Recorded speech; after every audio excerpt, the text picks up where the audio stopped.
कार्य करना और आनंद करना। हालांकि कई मसीही क्या करते हैं, वे अपने आप पर जोर देते हैं वो करने के लिए जो वे नहीं कर सकते हैं। कुछ चीजें हैं जिन्हें वे नहीं करना चाहते हैं, पर वे एहसास करते हैं कि परमेश्वर उनसे चाहता है कि वे इन चीजों को करें, इसलिए वे इन चीजों को करने के लिए अपने आप पर दबाव डालते हैं। या वे कुछ करना चाहते हैं और वे जानते हैं कि परमेश्वर नहीं चाहता है कि वे इसे करें, इसलिए वे इसे नहीं करने के लिए जोर देते हैं। वे अपने करने के द्वारा मसीही है। यह बिल्कुल गलत है।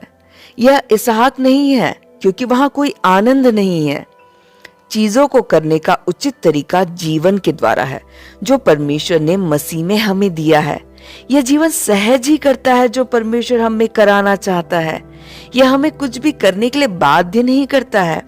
उसी समय पर यह जीवन हमें उन चीजों से मोड़ता है जो परमेश्वर नहीं चाहता कि हम करें।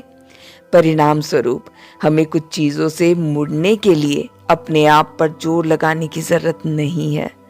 हम उनसे सहज ही मुड़ सकते हैं, चाहे हम कुछ चीजें करें या कुछ चीजें ना करें। सब कुछ सहज है।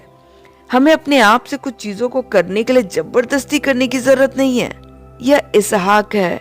परमेश्वर के पास एक प्रबंध है और हमें अपने आप को इस प्रबंध के तले रखना चाहिए।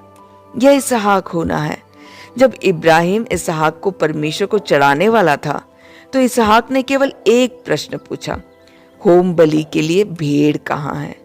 यह उसका एकमात्र प्रश्न था, पर उसके पिता ने उत्तर दिया, परमेश्वर होम बलि की भेड़ का उपाय आप ही करेगा।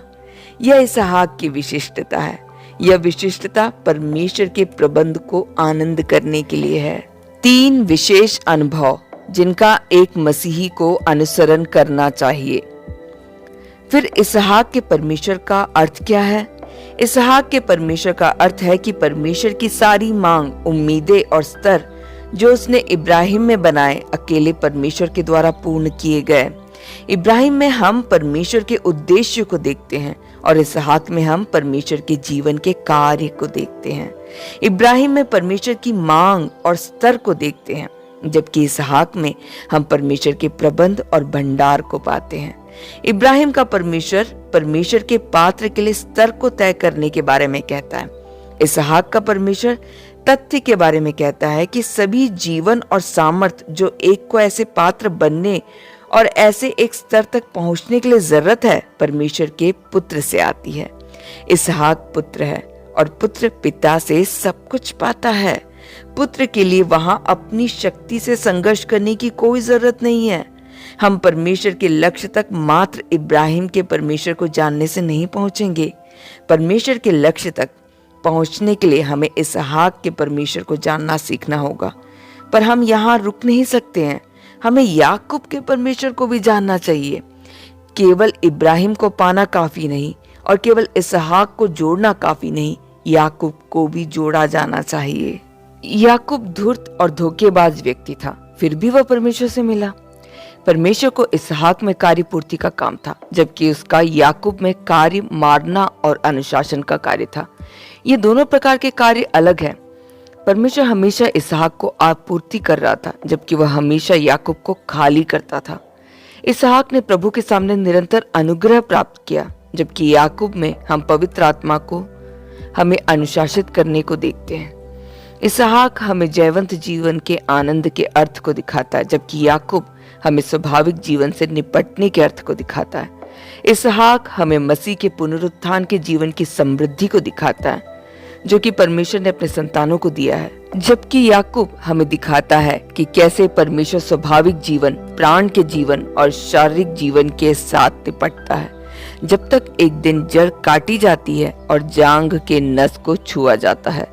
परमेश्वर हम पर कार्य करना नहीं छोड़ेगा जब तक हम एहसास न कर ले कि हमारी योजना, हमारी बुद्धि और हमारी शक्ति के अनुसार कुछ भी यह आत्मिक तौर पर व्यर्थ है। परमेश्वर हमें एक गूढ़ पाठ सिखाना चाहता है, जो कि अपने अहम को हटाना है। दूसरे शब्दों में, याकूब का परमेश्वर इसहाक के परमेश्वर को पूरा करता है और याकूब का परमेश्वर इसहाक के परमेश्वर के लिए है। जीवन जो परमेश्वर ने हमें दिया है हमारे स्वाभाविक जीवन से बंधा है और आजाद नहीं हो सकता है। इसलिए परमेश्वर को क्रमशः हमारे स्वाभाविक जीवन के साथ निपटना होगा। एक मसीही को इस हद तक परमेश्वर के द्वारा निपटाया जाना चाहिए कि दूसरे उसमें नश्वर तोड़ने को देखे। दुर्भाग्यवश कुछ मसीही परमेश्वर के द्वारा 10 या यहाँ तक कि 100 बार भी निपटाए गए, फिर भी उन्होंने नश्वर तोड़ने को नहीं पाया। नश्वर तोड़ना ही केवल याकूब को वश में कर सकता है और उसे षड्यंत्र करने, योजना बनाने, शक्ति, गतिविधि से रोक सकता है। एक बार स्वाभाविक जीवन की गतिविधि रुकती है, तभी जीवन जो परमेश्वर ने हमें दिया है मुक्त होता है। यदि हम सब कुछ को देखना चाहते हैं जो मसीह में है, हमारे अंदर सिर्फ किया गया है, तो हमें निश्चित कर लेना चाहिए कि हम में कुछ भी स्वाभाविक जीवन से नहीं आता है। हमें सब कुछ जो स्वाभाविक है उससे रुकना चाहिए, इससे पहले कि मसीह हम में प्रकट हो। किस प्रकार का अनुभव हम मसीहों को पाने की कोशिश करनी चाहिए? हमें परमेश्वर के सामने एक दर्शन की जरूरत है, जैसा इब्राहिम के पास था। हमें एक जीवन की जरूरत है, जैसा इसहाक के पास था। हमें पवित्र आत्मा के अनुशासन की जरूरत है, जैसे याकूब का था। ये 3 विशेष अनुभव है जिनका हमें पीछा करना चाहिए। हमें कभी नहीं सोचना चाहिए कि इनमें से एक काफी है। हमारे पास ये सभी अनुभव होने चाहिए, इससे पहले कि हम परमेश्वर की नजर में कीमती बने। हमारे पास वह दर्शन होना चाहिए जो देखता है कि सब कुछ उसका है और यह कि वह पिता है। उसी समय पर हमें मसीह के जीवन को जानना चाहिए और जानना चाहिए कि उसका अनुग्रह हमारी सामर्थ्य है। यदि हम शरीर के द्वारा जिएंगे तो हम परमेश्वर के लक्ष्य तक नहीं पहुंचेंगे। उसका कार्य ना कि हमारा हमें उसका पात्र बनाएगा। हमारा मसीह के जीवन को देखने के बाद हम अभी भी अपने शरीर से अनजान हो सकते हैं। परिणाम स्वरूप हमारे लिए मसीह के जीवन को अपनी स्वाभाविक शक्ति से बदलना और प्रभु के अनुग्रह को अपनी महिमा के लिए लेना और उसे अपने घमंड और अपने गौरव के लिए इस्तेमाल करना आसान हो सकता है। इसलिए हमें अनुशासन की जरूरत है, जैसा याकूब ने अनुभव किया। जब हमारे पास दर्शन है तो हम वह देखते हैं जो परमेश्वर कर रहा है। जब हमारे पास जीवन है, जयवंत जीवन, तो हम स्तुति कर सकते हैं और जयवंत होने के लिए हमारे पास आत्मविश्वास हो सकता है। पर अभी भी वहां दूसरा पहलू है। परमेश्वर को हमसे निपटना होगा। यदि हम इसहाक के परमेश्वर को जानते हैं तो हमारे पास यह कहने के लिए आत्मविश्वास होगा, परंतु परमेश्वर का धन्यवाद हो जो मसीह में सदा हमको जय के उत्सव में लिए फिरता है। 2 कुरिन्थियों 2:14। कौन हमको मसीह के प्रेम से अलग करेगा? रोमियो 8:35। फिर भी हमें याकूब के परमेश्वर को जानने की जरूरत है। परमेश्वर का याकूब से निपटना हमें बताता है कि हमारे लिए अभी भी हारना संभव है। हम अपनी विश्वसनीयता की गारंटी नहीं दे सकते हैं। यदि प्रभु हमारी सुरक्षा नहीं करता है, हम किसी भी समय कमजोर और गिर सकते हैं। इसहाक में हम मसीह को जानते हैं, याकूब में हम अपने आप को जानते हैं। क्योंकि हम मसीह को जानते हैं, हमारे पास आत्मविश्वास है, और क्योंकि हम अपने आप को जानते हैं, हम अपने आप पर से आत्मविश्वास खो देते हैं। जब ये 2 एक साथ मिलते हैं तो हम पूरी तरह से मसीह को जिएंगे। कुछ लोगों ने देखा है कि परमेश्वर पिता है, यह कि वह सब कुछ है और यह कि सब कुछ उसका है, फिर भी वे अपने प्रयास से अपने आप से निपटने, अपने आप को दबाने और अपने आप को रोकने की कोशिश करते हैं। जबकि वे यह कर रहे होते हैं, उनके अंदर उनको सकारात्मक रूप से संभालने के लिए कुछ नहीं होता है। परिणाम स्वरूप वे काफी कष्टों से होकर गुजरते हैं, केवल यह पाने के लिए कि वे अभी भी नहीं पहुंचे हैं। यह आत्मिक रास्ता नहीं है। दूसरे लोगों ने देखा है कि मसीह जीवन है, उन्होंने मसीह को और जयवंत जीवन को ग्रहण किया है, पर वे भूल जाते हैं कि उनका स्वाभाविक जीवन अभी भी अस्तित्व में है।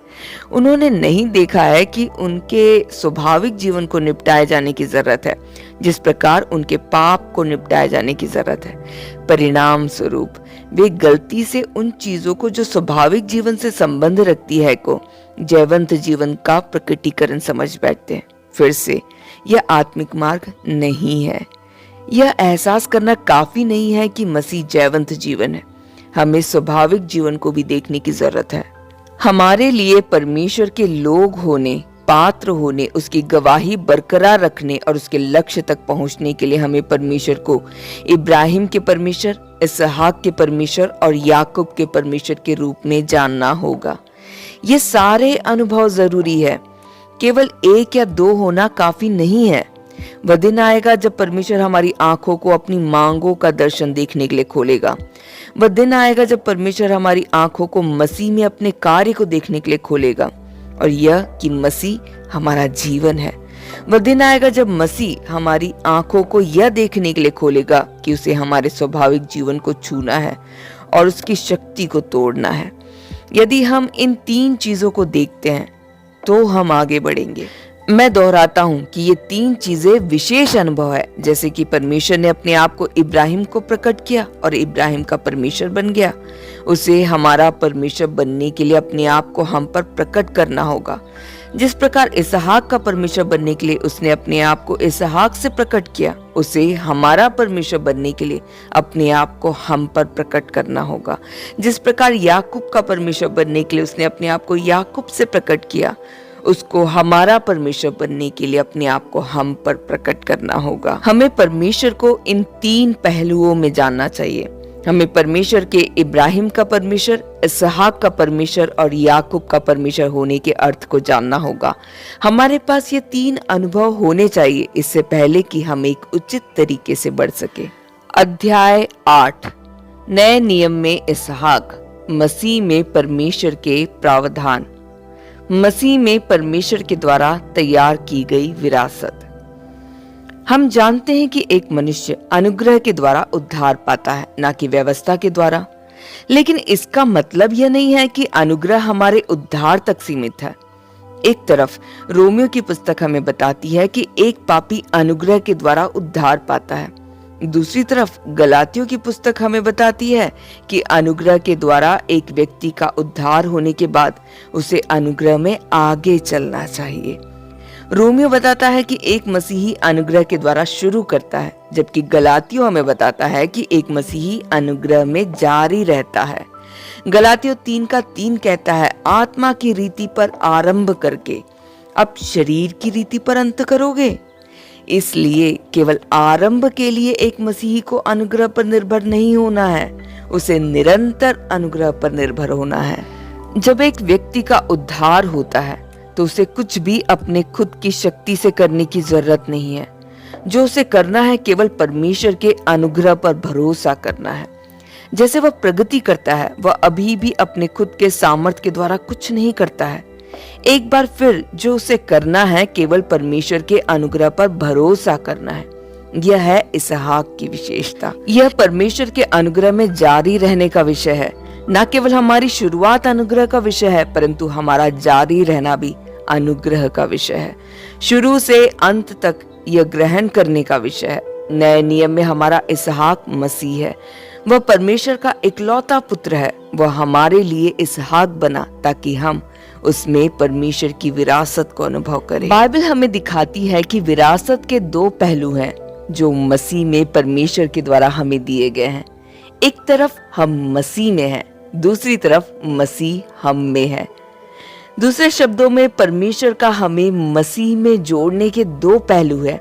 एक तरफ हम मसीह में हैं और दूसरी तरफ मसीह हम में है। हम इन दो जोड़ों के क्रम को उलट पलट नहीं कर सकते हैं।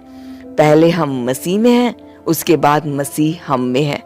इस कारण से प्रभु का वचन कहता है, तुम मुझ में बने रहो और मैं तुम में। जो मुझ में बना रहता है और मैं उसमें। यूहन्ना 14:4-5। हमारा मसीह में होना उन तथ्यों के साथ कुछ लेना देना है जो मसीह में है, जबकि मसीह का हम में होने का मसीह के जीवन के साथ लेना देना है। दूसरे शब्दों में हमारा मसीह में होना मसीह के काम को छूता है, जबकि मसीह का हम में होना मसीह के जीवन को छूता है। जब हम मसीह में हैं, सब तथ्य जो मसीह में है हमारे बन जाते हैं। जब मसीह हम में है, सारे सामर्थ्य जो मसीह में है हमारे बन जाते हैं। जब हम मसीह में हैं, सब कुछ जो मसीह ने पूरा किया है हमारा बन जाता है। जब मसीह हम में है, सब कुछ जो मसीह ने पूरा किया है हमारा बन जाता है। जब हम मसीह में हैं, हम सबको ग्रहण करते हैं जो मसीह ने पूरा किया है। जब मसीह हम में है, हम सबको ग्रहण करते हैं जो मसीह आज है। जब हम मसीह में हैं, सारे काम जो मसीह ने अतीत में पूरे किए हैं हमारे बन जाते हैं। जब मसीह हम में है, जो कुछ मसीह है और आज कर सकता है हमारा बन जाता है। हमें एहसास करना चाहिए कि परमेश्वर का संपूर्ण प्रावधान मसीह में हमारी विरासत है। यदि हम मसीह में हमारी विरासत के परिणाम को जानना चाहते हैं और यदि हम हमारी विरासत के आनंद की सीमा को जानना चाहते हैं, तो हमें देखना चाहिए कि हम मसीह में हैं और मसीह हम में है। हर कोई जो प्रभु को जानना चाहता है उसे इन दो पहलुओं में जानना होगा। यदि हम केवल यह जानते हैं कि हम मसीह में हैं और नहीं जानते कि मसीह हम में है, तो हम दुर्बल और खाली होंगे और सब कुछ काल्पनिक होगा। हम बार बार पराजित होंगे। हालांकि यदि हम केवल यह जानते हैं कि मसीह हम में है, यह जानने के बिना कि हम मसीह में हैं, तो हम एक बहुत कष्ट भुगतेंगे। हम पाएंगे कि हमारे पास उसको करने के लिए उपाधि नहीं है जो हम करना चाहते हैं। चाहे जितना भी हम कोशिश करें, हमारे पास अपूर्णता बचेगी। हमें एहसास करना है कि मसीह में हमारे लिए परमेश्वर की विरासत इन दो पहलुओं को शामिल करती है। एक तरफ हम मसीह में हैं और दूसरी तरफ मसीह हम में है। हमारी विरासत के ये दो पहलू प्रभु में समृद्ध आनंद के साथ हमें पूर्ति करते हैं। सारी बातें जो जीवन और शक्ति, पवित्रता और धार्मिकता और सब कुछ जो इस युग से और आने वाले से संबंधित है, इन दो वाक्यांशों में शामिल है। हम मसीह में हैं और मसीह हम में है। अनुग्रह के ये दो पहलू एक मसीही का आनंद है। यदि हम अनुग्रह के इन पहलुओं को आनंद करते हैं, तो हमें स्वयं कोई प्रयत्न करने की जरूरत नहीं होगी। अनुग्रह के ये दो पहलू हमें अपने काम से मुक्त करेंगे। ये हमें दिखाएंगे कि सब कुछ परमेश्वर का है और यह कि हमारा कुछ नहीं है। हम पापी हैं और आगे जाने के लिए एक नई शुरुआत और एक नए कदम की जरूरत थी। हम कीचड़ में फंसे थे। यदि हम अपने आप को छोड़ दिए गए होते, तो हम हमेशा के लिए कीचड़ में रहते। हमें एक नया आधार देने के लिए उसने हमें कीचड़ से बाहर निकाल दिया और हमारे पैरों को चट्टान पर खड़ा किया। एक बार जब हमारे पास एक नया आधार होता है, तो हमारे पास एक नई शुरुआत होती है और हम वहां से आगे जा सकते हैं। हमें पाप, कीचड़ से मुक्त किया जाना चाहिए और हमें एक नया आधार लेना चाहिए। किस प्रकार का कदम एक नया कदम है? हम कैसे परमेश्वर के सम्मुख आ सकते हैं? हमारे पास एक आदम का जीवन है और हम बुरे हैं। हम कुछ गलत काम करने के बाद बुरे नहीं बने। हम बुरे होते हैं जो ही हम पैदा होते हैं। हमारा चाल चलन गलत है क्योंकि हमने एक गलत जीवन को प्राप्त किया है। जब हम पहली बार मसीही बने, हमने केवल यह देखा कि हमारा चाल चलन गलत था। एक लंबे समय के बाद सूली ने हम में कुछ काम किया और परमेश्वर के विखंडन काम के तहत हमने देखा कि न केवल हमारा चाल चलन गलत था, हमारा व्यक्ति भी गलत था। न केवल हमारा चाल चलन गलत था, परंतु हम में आदम का जीवन भी गलत है। हमारा जीवन गलत है, इसलिए हमारा चाल चलन गलत है। यही है जो रोमियो की पुस्तक हमें बताती है। रोमियो के पहले 3 अध्याय हमें दिखाते हैं कि हमारा चाल चलन गलत है, जबकि अध्याय 5 से 8 हमें दिखाता है कि हमारा व्यक्ति गलत है। क्योंकि हमारा व्यक्ति गलत है, हमें क्या करना है? परमेश्वर का वचन बताता है कि हमें मरना है। परमेश्वर मांग करता है कि मनुष्य के पाप साफ किए जाए और मनुष्य जो पाप करता है मार डाला जाए, क्योंकि जो व्यक्ति मर गया वह पाप से छूट गया। 6 का 7। इसलिए पाप करने वाले व्यक्ति के साथ निपटने के लिए केवल एक ही मार्ग है, उसको मार डालना है। परंतु यह काफी नहीं है। मृत्यु के अतिरिक्त हमें एक नए जीवन की जरूरत है। जब हम मरते हैं, सब खत्म हो जाता है। यदि हम परमेश्वर के सम्मुख एक नई शुरुआत चाहते हैं, तो हमें एक नए जीवन की जरूरत है। इसलिए हमें न केवल मरना है, परंतु पुनरुत्थित भी होना है। लेकिन हम इस बिंदु पर रुक भी नहीं सकते। पुनरुत्थान पर्याप्त नहीं है और एक नया जीवन पर्याप्त नहीं है, फिर भी हमें एक नई स्थिति की जरूरत है। इसलिए परमेश्वर हमें पुरानी स्थिति से स्थानांतरित करता है और हमें स्वर्ग में एक नई स्थिति में रखता है, ताकि हम परमेश्वर के सम्मुख जिए। इस बिंदु से हमारे पास एक नई स्थिति होती है और पुरानी स्थिति से कोई लेना देना नहीं होता है। ऐसे ही पापियों के रूप में हमारे पास 3 बड़ी जरूरत होती है: मृत्यु, पुनरुत्थान और स्वर्गारोहण। मृत्यु, पुनरुत्थान और स्वर्गारोहण के साथ जो कुछ आदम में हमारे पास है, अंत किया गया और हम एक नई शुरुआत कर सकते हैं।